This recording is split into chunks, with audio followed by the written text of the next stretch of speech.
여러분, 지금이야말로 참 군중의 시대입니다. SNS라는 새로운 공간에서 순식간에 사람들이 모였다가 흩어졌다가 또 흩어졌다가 모였다 이렇게 반복하면서 사회의 어떤 중요한 이슈들을 생산하고 창출하기 시작합니다. 온라인과 오프라인 그 모든 것을 막론하고 공통 관심사를 가지고는 곳곳에서 모임과 집회가 벌어지는 것이 이제는 아주 일상사가 되었습니다. 120년 전에 프랑스의 귀슈타브 르봉이라는 사람에 의해서 발간된 군중 심리라는 그 책에 따르면은 군중이라는 존재는 어리석고 우매하고 감정적이기 때문에 아주 쉽게 부화내동하는 집단이다라고 정의를 내렸습니다. 이 원래 저자 귀슈타브 르봉은 군중에 관심을 갖기 시작한 것이 프랑스 대혁명이 일어나고 난 뒤에 굉장히 산업화가 진행이 되면서 노동운동 또는 사회운동이 활발하게 일어나는 그런 때였습니다. 그래서 점점 우세해지는 이 군중의 힘을 보면서 이제는 새로운 사회가 등장했다라는 것을 직감하였습니다.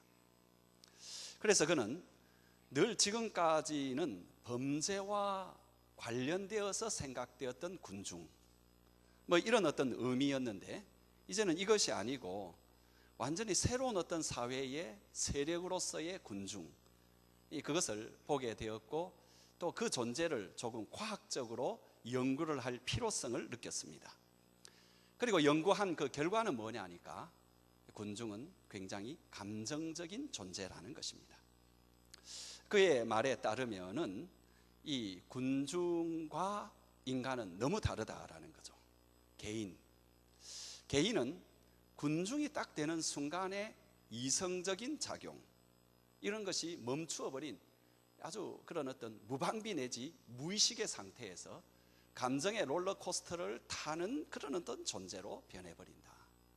그리고 사람이라는 존재가 굉장히 개성들이 있는데 군중 속에 딱 들어가는 순간에 개성들이 거의 없어지고 심지어 의지와 분별력이 현저히 떨어지는 그런 상태 가운데에서 감정과 생각이 진행이 되는데 그것은 몇몇 사람의 조작자에 의해서 의도되는 대로 그렇게 흘러가는 존재가 군중이다라는 결론입니다. 그렇다고 해서 이 르봉은 말하기를 그러면 그런 존재들인 군중이 되는 사람들은 평소에 이성적 작용을 별로 안 하는 그래서 무식한 사람 배우지 못한 무지한 사람들이 그렇게 하느냐 굉장히 이성적으로 생각하고 합리적으로 판단하는 사람들은 군중에 들어가면 괜찮느냐 그렇지 않다라는 것입니다. 그 사람의 직접적인 연구 결과에 따르면은 판사, 학자 심지어 그 당시에 국회의원에 해당되는 사람도 군중 속에 딱 들어가 버리면은 전부 비슷한 배우거나 배우지 못한 사람과 똑같이 되는 현상을 보았습니다. 지금은 그런 군중의 시대인데 사실은 이 세상은 그런 군중이 지배한 그런 어떤 세계였습니다. 오늘 복음서에 나오는 군중의 모습도 그렇습니다. 그들은 마치 롤러코스터를 타는 것처럼 아주 짧은 기간에 순식간에 변덕을 합니다. 변화를 합니다. 그래서 저는 이 십자가를 중심으로 이 변덕을 부리는 이 군중들의 모습을 오늘 좀 중점적으로 보겠습니다. 우리가 계속해서 십자가를 중심으로 사람들을 보고 있는데 오늘은 성경에 나오는 무리라고 일컬어지는 이 사람들입니다. 세 가지 모습을 보는데 그 첫 번째의 모습은 종려주일에 예루살렘에 입성하시는 예수님을 환호하고 맞이하는 그 군중들입니다. 마가복음 11장 7절부터 9절까지죠. 아마 여러분 여기에 이런 말씀이 나옵니다. 우리 같이 한번 읽어보겠습니다.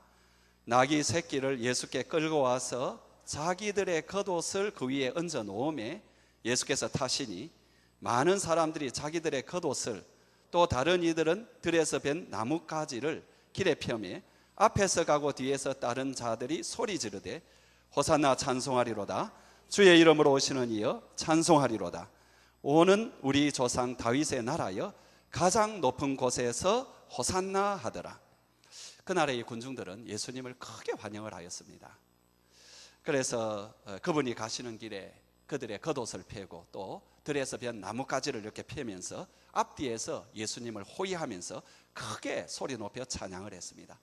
호산나 다윗의 자손이여 주의 이름으로 오시는 이여 가장 높은 곳에서 호산나, 이런 찬양을 드렸습니다.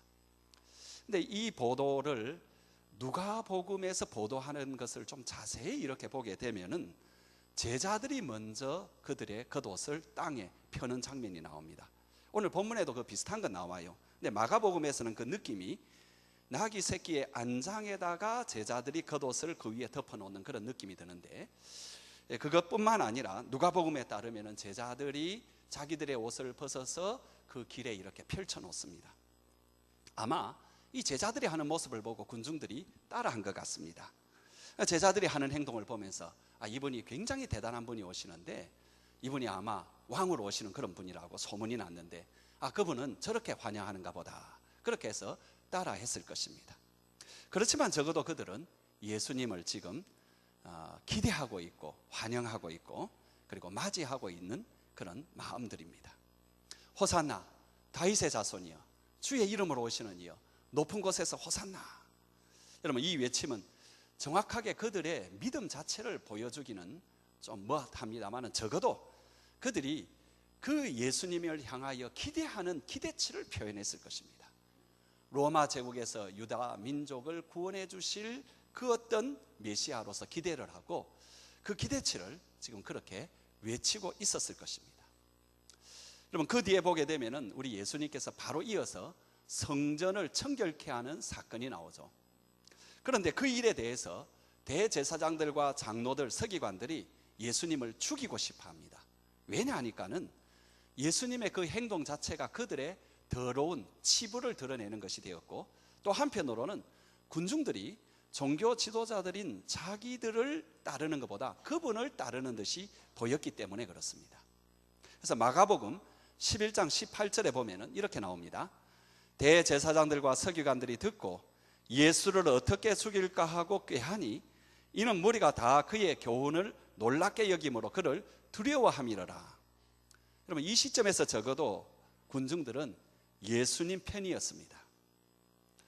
종교 지도자들이 예수님을 죽이려고 하면서 죽이려는 시도조차 하지 못한 것이 이 군중들이 겁이 나서 그렇습니다.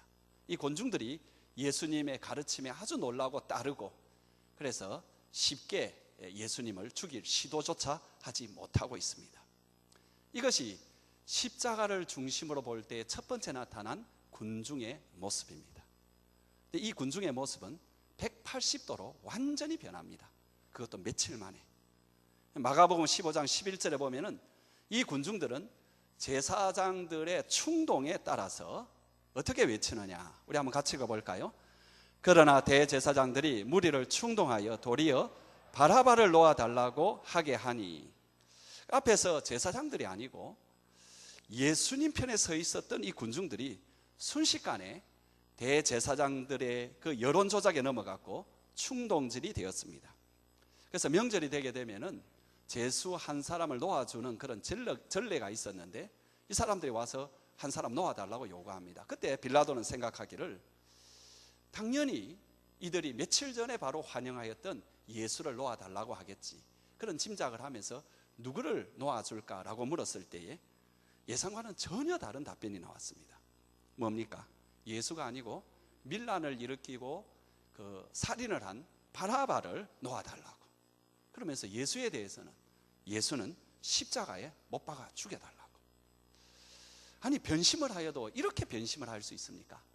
변신을 하여도 이렇게 변신할 수 있습니까? 호산나 다윗의 자손이여 주의 이름으로 오시는 이여 높은 곳에서 호산나. 그분을 어떻게 대했느냐 하니까 가장 높은 곳에 계신 분으로 그렇게 맞이했던 이분들이 불과 3, 4일이 지나고 난 뒤에, 이 사람들이 불과 3, 4일이 지나고 난 뒤에 이분을 어떻게 대하느냐 하니까, 여러분, 사람 중에도 처형 방법이 있는데 가장 비참하게 죽이는, 가장 세상에서 버러지와 같은 그런 사람들에게 해당되는 십자가에 못 박아 죽이라고. 아니, 도대체 며칠 사이에 도대체 무슨 일이 일어난 것입니까? 도대체 예수님이 그들에게 무슨 잘못을 그렇게 했기 때문에 불과 3, 4일 만에 이런 어떤 변화가 일어납니까? 여러분, 예수님이 뭐 하셨습니까? 그들에게 아무것도 안 했습니다. 다만 그들에게 하나님 나라의 복음을 계속 가르쳐 주셨고 하나님 나라를 설명했을 따름입니다. 그럼에도 불구하고 이 군중들은 완전히 돌변했습니다. 이 제사장들의 충동적 그 하나만으로 완전히 변해버렸습니다.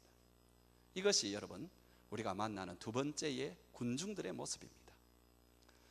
세 번째 모습은 언제 우리가 만나느냐? 오순절에 만납니다. 그렇게 그들이 돌변하여서 외친 대로 예수를 결국은 사형시킵니다. 하나님께서는 당신의 능력 가운데 그를 부활시키시고 이제 이후에 승천하게 하십니다.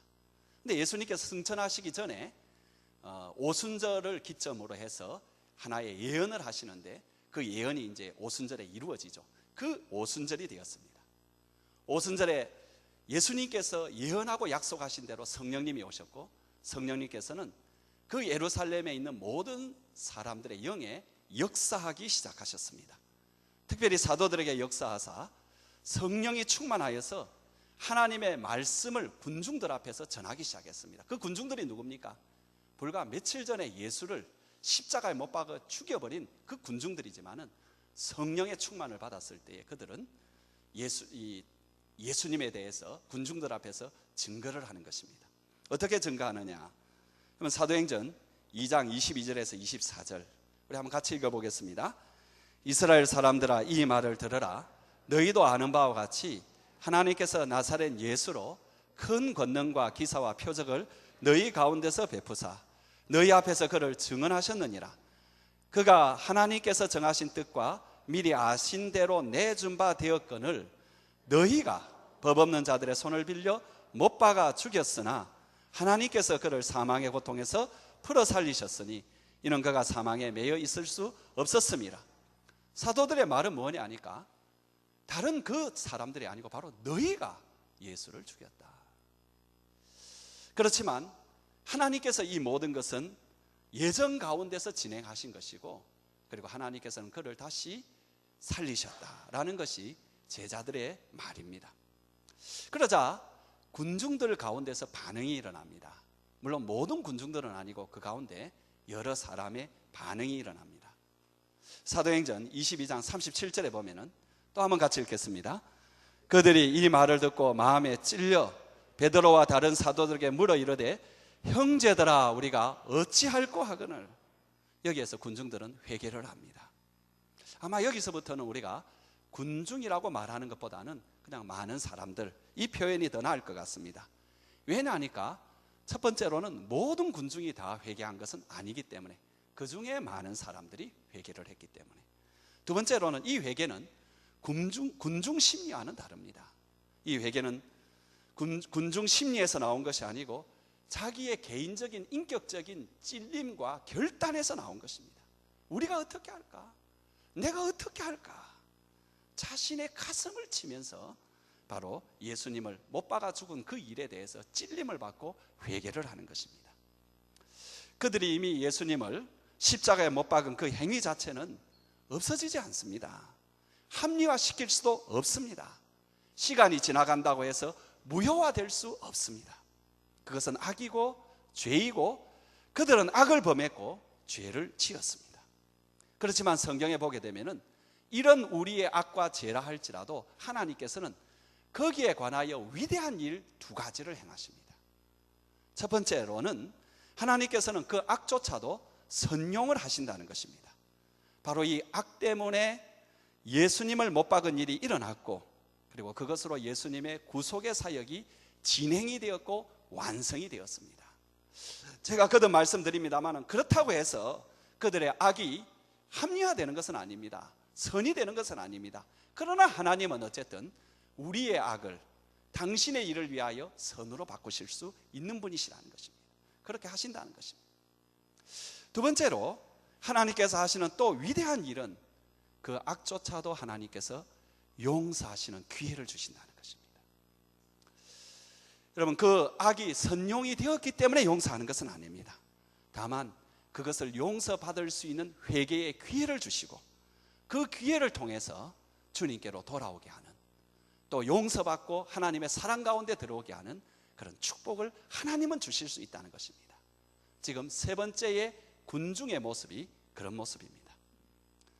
지금까지 우리는 십자가를 둘러싼 세 현장에서 군중들의 세 얼굴을 보았습니다. 호산나 다윗의 왕, 다윗의 자손이여, 주께서 보내시니여, 호산나 높은 곳에서, 이렇게 예수님을 기대하고 환영하는 그 얼굴들. 불과 닷새를 지나지 않아서 제사장들과 장로들의 충동으로 말미암아 그를 십자가에 못 박으라고 그렇게 외치는 폭도들의 모습으로 변한 이 군중들의 모습. 그리고 마지막에는 성령님이 강림하시는 오순절 현장에서 그 마음의 찔림을 받아서 형제들아 그러면 어떻게 할까 이렇게 외치는, 회개하는 그 모습. 이들의 모습은 2000년이 지난 오늘 우리의 모습이기도 하기 때문에 우리가 이들의 모습 가운데서 귀중한 지혜를 배워야 되고 교훈을 얻어야 됩니다. 저는 두 가지를 여러분과 나누고 싶습니다. 제일 먼저 여러분, 하나님 앞에서 한 인격체로 진정한 신앙 고백을 해야 한다는 것입니다. 한번 따라해 보겠습니다. 진정한 신앙 고백을 내가 하여야 한다. 진정한 신앙 고백을 내가 해야 된다. 이런 군중 심리는 위험한 것입니다.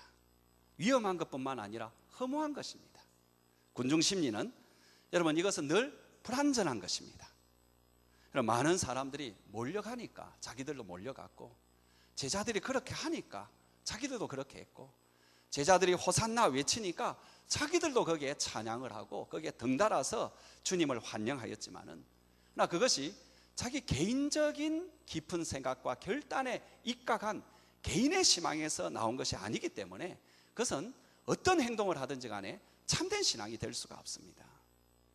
그러니까 곧 윗선 사람들이 충동질을 하는 대로, 옆에 있는 사람들이 몰려가는 대로 그들도 이제는 또 예수를 죽이라고 달려들었습니다. 여러분, 그들이 군중 심리에 흥분된 물결에 쌓여 있는 동안에는 한 진정한 신앙인이 절대로 될 수가 없습니다. 여러분, 군중들이 예루살렘에 입성하시는 예수님을 크게 환영하는 그 사건, 그 후에 굉장히 작은 사건이지만은 굉장히 중요하게 여기는 한 사건이 일어나고 있습니다. 여러분도 평소에 읽을 때 아마 그걸 눈치를 못 챘을 것입니다. 그러나 요한은 그 사건을 굉장히 귀중하게 기록을 하고 있습니다. 그게 뭐냐? 요한복음 12장에 보게 되면은 예수님을 환영한다고 군중들이 크게 소동을 일으킨 바로 그날 밤에 헬라인 몇 사람이 빌립을 통해서, 그리고 안데를 통해서 예수님을 좀 만나고 싶다라고 기별을 하였습니다. 여러분 21절 볼까요? 앞에 나옵니다. 그들이 갈릴리 베세데 사람 빌립에게 가서 청하여 이르되 선생이여 우리가 예수를 배우고자 하나이다 하니. 여러분, 군중의 열기가 다 식은 후에 헬라인 몇 사람이 도대체 이 예수님이 누구신가 궁금했던 것입니다. 이 예수님이 자기와 무슨 관계가 있는가, 이걸 좀 알아보길, 이분들이 나에게 무엇을 해줄 수 있는 분인가를 정말 궁금했습니다. 그래서 예수님을 찾아갔습니다. 그런데 참 놀라운 것은 그 이야기를 듣고 예수님이 우리가 놀랄 정도로 놀라운 반응을 하고 있다는 것입니다. 그 반응이 뭔지 아세요? 23절에 예수께서 대답하시되 인자가 영광을 얻을 때가 왔도다. 놀라운 반응입니다.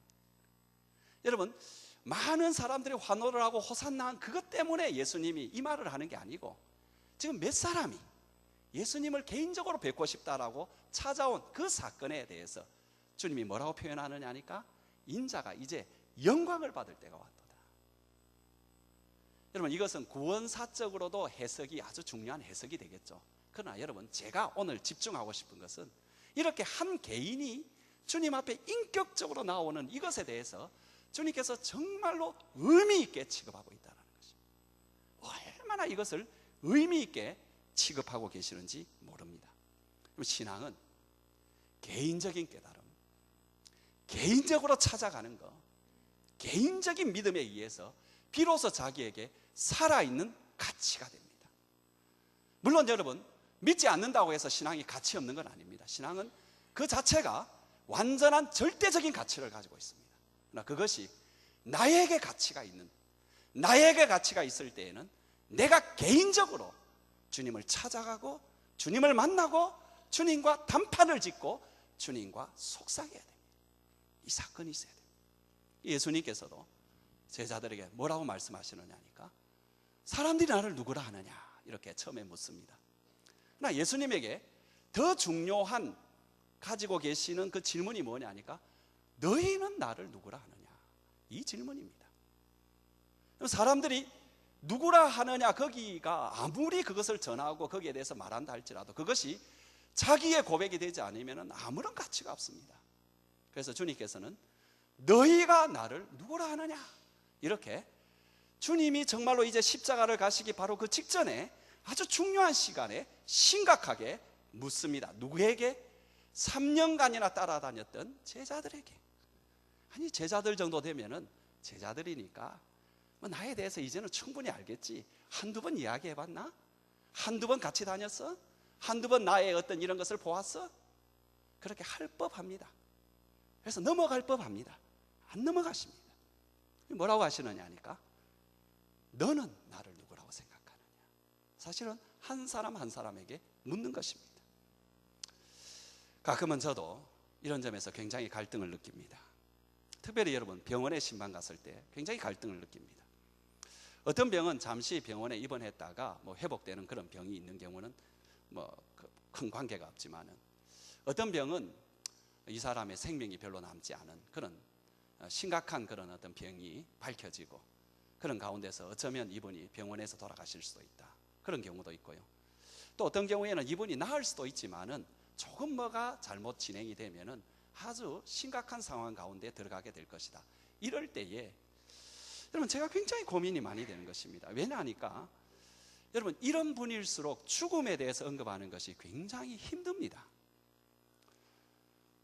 여러분 막 목사가 와가지고 갑자기 그냥 죽음에 대해서 막 이야기하면은 안 그래도 그냥 마음에 이렇게 겁이 나 있는데 그럼 마음을 절망시키잖아요, 그죠? 목사님이 저렇게 말하는 거 보니까 내가 뭐 진짜 죽는가 보다, 뭐 이런 굉장한 어떤 낙담을 불러일으키고 그럴 것 같아가지고 굉장히 힘듭니다. 더군다나 보통 가게 되면 좀 위로하고 격려하고 힘을 내라고 이야기해야 되는데 죽음에 대해서 이야기를 하게 되면은 듣는 본인도 굉장히 힘이 들지만 옆에 관호하는 사람도 목사님 무슨 이런 말씀을 하시노, 그런 생각을 할까 힘이 듭니다. 그러면 제가 어떻게 하느냐 하니까 제가 저 스스로 타협을 합니다. 그때 드는 생각이 뭐냐니까 뭐 그동안 이분이 신앙생활 열심히 뭐 했는데 주님을 제대로 잘 알고 계시겠지, 내 주님으로 그래 알고 계시겠지. 그래서 대충 넘어가고 그다음에 어쨌든 막 이 사람 위로 좀 하고 격려하고 해서 병원 신방, 환자 신방을 마치려고 합니다. 근데 어느 날 아주 최근입니다. 사실은 이게 얼마나 잘못됐는가 제가 깨달았습니다. 이게 잘못돼도 너무너무 잘못됐다는 걸 제가 깨달았습니다. 아니, 이 환자가 자기의 육체의 상황에 관해서도 정확한 인포메이션, 정보를 알고 있어야 되는 듯이 자기의 영혼에 대해서도 정확한 인포메이션을 알고 있어야 될 거 아닙니까? 아니, 지금 이 순간에 내가 그 이야기를 하지 않는다면 이 사람에게는 다시는 기회가 없을 수도 있는데, 근데 내가 말하기 곤란하니까 그래 말을 안 한다. 이건 아니라는 생각이 듭니다. 그래서 요즘은 저는 보통 환자 신방을 가게 되면은 뭐 다 그런 건 아닙니다. 그러나 필요하다고 딱 느껴질 때에는 저는 굉장히 직접적으로 이 영혼의 상태에 대해서 저는 질문을 던집니다. 도대체 당신에게 예수는 누굽니까? 당신 구원받았습니까? 당신 오늘 밤에 죽는다면 구원받았습니까? 직접적으로 그렇게 묻습니다. 그렇게 물으니까 두 가지의 결론을 얻습니다. 첫 번째로는 어떤 분은 내가 평소에 생각할 때 저분에게 좀 저런 신앙이 있었을까라고 생각을 했는데 의외로 굉장히 튼튼한 믿음 가운데 딱 서 있는 것을 제가 아주 놀라게 봤습니다. 특별히 나이 많으신 분, 저는 나이 많으신 분들이 그렇게 뚜렷한 신앙 위에 섰을 수 있는지 저는 굉장히 놀랐습니다. 두 번째로는 이런 것에 대해서 좀 안 돼 있는 분들, 이런 분들 같은 경우에는 제 말을 굉장히 깊이 들었습니다. 새겨 들었습니다. 어떤 분들은 그 자리에서 예수님을 영접했습니다. 그래서 요즘은 제가 병원에 신방을 갈 때에 복음 증거를 내가 해야 되겠다라는 그런 어떤 아예 전제를 가지고 딱 합니다. 물론 꼭 그렇게 하는 것은 제가 말씀드리고 싶은 건 뭐냐니까 나에게 예수님은 누구인가, 이게 진짜 중요하다는 거죠. 이 문제가 해결이 되지 않으면 안 된다는 거죠. 나에게 예수님이 누구이냐. 여러분, 그제 제 칠령도 교회 목사님으로부터 이런 이야기를 들었습니다. 그 교회에 장로님 한 분이 계셨는데 목사님 자기가 봐도 이 장로님이 정말로 신앙이 있는 사람인가 그런 생각이 자꾸 들더라는 것입니다. 그런데 어떤 일로 이분이 계속 목사님을 이제 막 대적을 하게 되고 그러다가 목사님을 완전히 대적을 하는 날을 정해가지고 교회의 모든 것을 자기를 따르는 몇 사람과 막 이렇게 했는데 그때가 2002년이라 그러네요. 하여튼 부산에 굉장히 눈이 많이 왔을 때랍니다. 근데 그때에 그날 막 어떻게 보면 교회에 이런 어떤 일이 좀 심각하게 벌어지는 그날인데 눈이 엄청나게 와가지고 그 사람들이 아무도 참석을 못했다는 것입니다. 그런데 이제 한 달 정도 이제 지났는데 이 장로님이 무엇 때문인지 목사님을 찾아와서 무릎을 꿇고 자기가 지금까지 정말 잘못했다고, 그래서 내가 다시 살겠다고, 바르게 살겠다고 그런 이야기를 하더랍니다. 그래서 자기는 처음에 들을 때에 뭐 이분이 무슨 일인지 모르겠지만 뭐 이러다가 또 옛날식으로 하겠지 그래 했는데 정말로 이분이 변하더라는 것입니다. 정말로 완전히 변해가지고 새롭게 살던데, 그래서 이분이 몇 년간 더 살았는데 이제 교회가 리모델링을 하는데, 원래 리모델링에 이런 이제 그 어떤 이렇게 그 계획이 있었는데 이분이 자꾸 자기 돈을 내면서 리모델링을 자꾸 밀어붙이고 빨리 하고 빨리 하고 빨리 하더라는 것입니다. 그리고 리모델링을 딱 마치고 완성하고 축하 딱 하고 그 다음 주 금요일 밤에 이제 심야 기도를 마치고 이분이 그 교인들을 이렇게 몇몇 사람을 집에 데려다 주고 집으로 이렇게 가셨는데 2시경 되어 가지고 그 며느리한테 때르릉 전화가 왔다. 보통 목사한테 2시경 오는 것은 보통 그런 일입니다. 보통 깜짝 놀라서 전화를 받으니까 자기 아버님이 돌아가셨다고. 그래서 교통사고인 줄 알았더만 그건 아니고 심장 마비로 이렇게 돌아가셨다. 그러면서 목사님이 하시는 말씀이, 그래도 이분이 자기의 신앙을 챙겼기 때문에 마지막 그 순간에 주님을 열심으로 섬기다가 주님 곁으로 간 모습, 너무너무 뚜렷이 그렇게 각인이 자기한테 되어 있다. 그 이야기를 제가 그제 칠령도교회 목사님 통해서 들었습니다. 여러분들이 예수 믿는다고 하는 많은 사람들 가운데 끼어 있다고 여러분의 신앙이, 내 신앙이 제대로 되어 있을 것이라고 오판하지 마시기 바랍니다. 각 사람은 자기 입으로 예수를 주로 시인하고 자기 마음으로 예수님의 죽으심과 부활을 믿어야 합니다. 로마서 10장 9절 10절 우리 다 같이 읽겠습니다. 내가 만일 내 입으로 예수를 주로 시인하며 또 하나님께서 그를 죽은 자 가운데서 살리신 것을 내 마음에 믿으면 구원을 받으리라. 사람이 마음으로 믿어 의에 이르고 입으로 시인하여 구원에 이르느니라. 여러분의 입으로 예수님이 나의 주라고 시인하셨습니까? 여러분의 마음으로 예수님은 나를 위하여 죽으시고 나를 위하여 부활하신 바로 그 하나님이시라고 여러분 마음으로 믿습니까? 여러분과 그리스도와의 관계는 정말로 제대로 되어 있습니까? 관계가 형성이 되어 있습니까? 여러분은 예수님을 개인적으로 알고 있습니까? 인격적으로 알고 있습니까? 여러분은 하나님을 진정으로 습관이 아니라 내 마음으로 아버지라고 부를 수가 있습니까? 두 번째로는 여러분, 나에게 베풀어주는 하나님의 사랑과 용서를 우리가 덧입어야 됩니다. 한번 따라해 보겠습니다. 하나님의 용서를 내가 받아야 한다. 하나님의 용서를 내가 받아야 된다. 사실 여러분, 이 군중들이 예수님을 죽인 장본인들이죠. 비록 대제사장들과 장로들의 충동질, 선동으로 그렇게 되었다 할지라도 로마 정부에 그를 십자가에 못 박으라고 청구를 하고 나선 사람들은 바로 이 군중들이었습니다. 사주를 한 종교 지도자들, 또 사형 선고를 한 빌라도보다도 이 군중들이 예수를 처형하는 이 사건에서 가장 큰 영향력을 미쳤던, 가장 중요한 역할을 했던 그런 사람들입니다. 그들은 그렇게 악을 저질렀습니다. 그렇게 큰 죄를 지었습니다. 그렇지만 하나님께서 그들을 여전히 사랑하시고 그들에게 기회를 주셨습니다. 그들을 사랑하는 끈을 놓지 아니하시고 예수님께서도 그들을 용서해 주셨습니다. 우선 십자가에 달리신 주님께서는 죽어가시면서도 그들을 바라보시면서 하나님 아버지에게 마지막 힘을 다해서 간절히 올리신 그 기도가 무엇입니까? 주여, 저들의 죄를 용서하여 주옵소서. 저들은 자기가 하는 것을 알지 못하고 있습니다. 예수님께서는 먼저 그들의 죄를 용서하여 주셨습니다. 그들의 배반을 용서하여 주셨습니다. 그리고 하나님 아버지께 그들의 죄를 용서해 달라고 기도했습니다. 하나님께서는 그 기도를 들으셨습니다. 그래서 오순절에 회개할 수 있는 기회를 주셨습니다. 제자들을 보내어 주셨고 성령을 보내어 주셨고 말씀을 보내어 주셔서 이 무리들이 회개할 수 있는 그런 기회를 주셨습니다. 그래서 그들 중에 많은 사람이 형제여 어찌할꼬, 우리가 어찌할꼬 하면서 외치게 하셨습니다. 마지막 기회, 이 기회를 얻어서 정말로 회개에 이르게 하신 분, 그분이 하나님이십니다. 하나님의 사랑만큼은 그들을 놓지 않았습니다. 사랑하는 성도 여러분, 그런데 바로 이 군중들 가운데에 저와 여러분이 있었다라는 것을 절대로 놓치지 마시기 바랍니다. 그분께서 왜 십자가에 가셨습니까? 왜 십자가를 지셨습니까? 왜 십자가에 못 박혀 달리셨습니까? 바로 내 죄 때문입니다. 우리 죄 때문입니다. 그렇다면 우리의 몸은 2000년 전 바로 그 현장에는 있지는 않았지만은 본질적으로, 영적으로, 도덕적으로, 정신적으로 우리는 바로 그 무리들 속에 저와 여러분이 함께 서 있었습니다.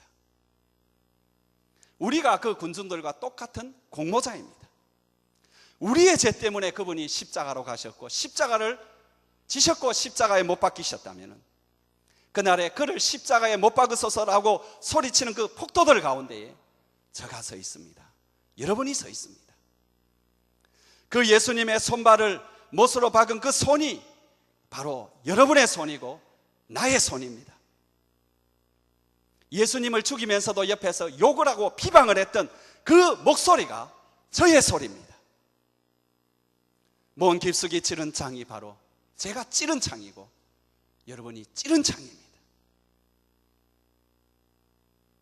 그러면서도 동시에 주께서 용서해 주시는 그 말씀, 주여 저들의 죄를 용서하여 주옵소서. 그 주님의 기도의 혜택자가 그 무리들이지만 저와 여러분들입니다.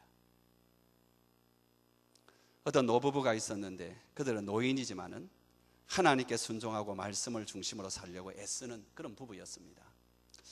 어느 날 병원에서 긴급히 헌혈이 필요하다 했는데 이유는 그 부인이 혈액형이 RH-라는 형으로서 아주 좀 귀한 그런 형이었고 그래서 병원에서 다급하게 그 혈액형을 찾고 있어서 연락이 온 것입니다. 그들 부부는 당연하게 병원으로 달려갔고 이 부인이 수술실에서 계속 헌혈을 하는 동안에 남편은 수술실 밖에서 의자에 앉아서 이제 그것을 마치기를 기다리고 있었습니다. 그런데 그때 마침 수술실에서 간호원이 나오는 것입니다. 그래서 물었습니다. 오늘 환자는 어떤 사람입니까? 갑자기 교통사고가 났습니까? 그러니까 이 간호사가 상당히 빈정거리는 얼굴 표정을 딱 하면서 교통사고 아니에요. 어머니 생일에 형제들이 모여가지고 칼부름이 나가지고 그래가지고 다쳐서 여기 죽게 됐다고. 이 말을 들으니까 남편이 굉장히 불쾌한 거예요. 분노가 막 치밀어 오르는 거예요. 아니 자기 아내의 그 귀중한 피를 그 망나니 같은 짐승 같은 놈한테 주다니, 그것도 어머니 생일에 말이야 모여가지고 칼부름하는 그 너무 화가 나가지고 내가 이거 아내를 막 그냥 가서 말려야 되겠다 나서는데 머릿속에 하나님께서 말씀을 하신 거예요. 내가 너를 위하여 피를 흘릴 때 너가 보혈을 받을 만한 자격이 있었느냐? 너가 그것을 받을 만한 자격이 있었느냐? 그러면서 그 머릿속에 떠오른 생각이 뭐냐 하니까 로마서 5장 8절 말씀, 우리가 아직 죄인 되었을 때에 그리스도께서 우리를 위하여 죽으심으로 하나님께서 우리에 대한 자기의 사랑을 확증하셨느니라. 이 생각이 떠오르면서 자기를 쳐다보니까 아무런 자격도 없고 더럽고 추했지만은 하나님께서 그런 거역하고 배반한 나를 위해서 죄가 없으신 예수님을 보내어 십자가에 달려 죽게 하시고, 그 예수님의 십자가의 죽으심과 그 피 흘리심으로 구원받은 것이 세상 깨달아지더라는 거죠. 그래서 그 자리에 주저앉아가지고, 주님, 저 청년의 생명을 건져주십시오. 주님 보혈로 그의 죄도 씻어주십시오. 그의 영혼도 구원하여 주옵소서.